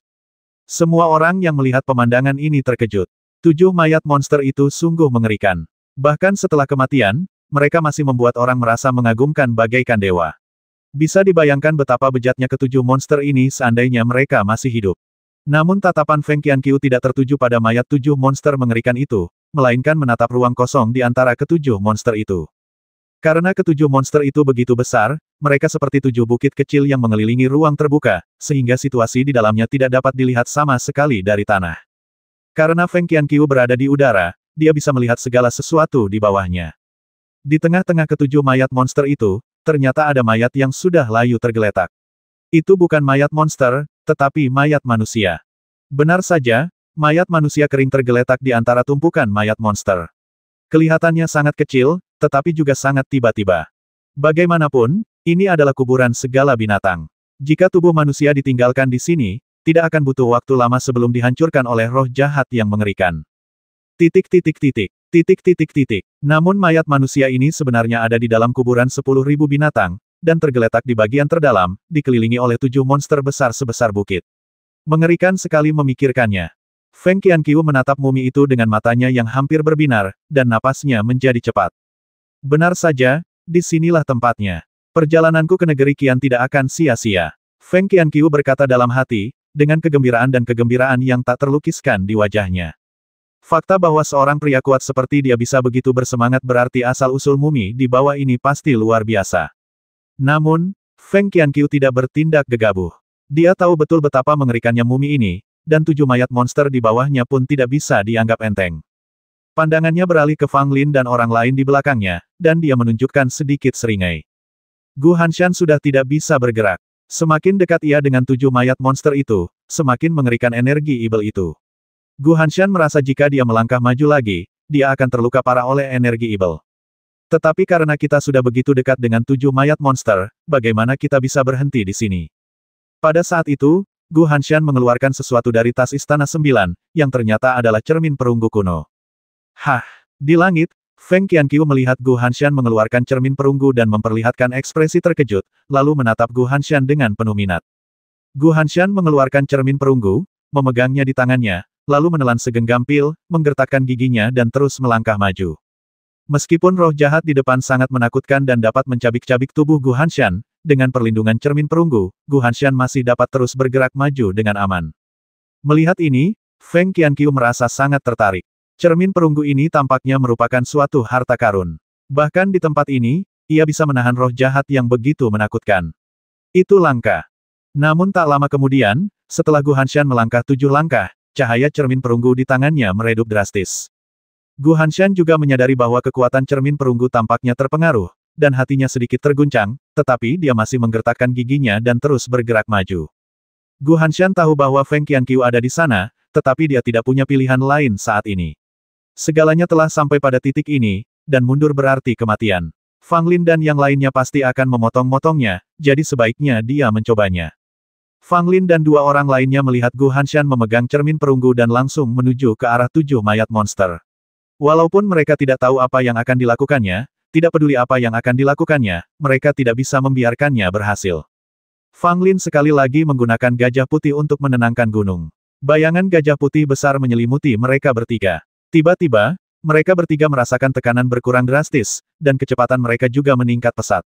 Laki-laki berpakaian hitam yang hendak pingsan di depan, tiba-tiba mendengar suara gemuruh di belakangnya. Dia berbalik dan hampir mati ketakutan. Gajah putih raksasa itu menyelimuti Fang Lin dan 2 orang lainnya, keempat kukunya beterbangan saat menerjang langsung ke arahnya, tampak seolah-olah hendak menginjak-injaknya sampai mati dengan satu tendangan. Meskipun pria berpakaian hitam itu terluka parah, dia masih memiliki beberapa keterampilan. Dia menamparkan tas Istana 9 di pinggangnya, dan rantai besi hitam melesat ke arah gajah putih itu bagaikan seekor naga yang muncul dari gua.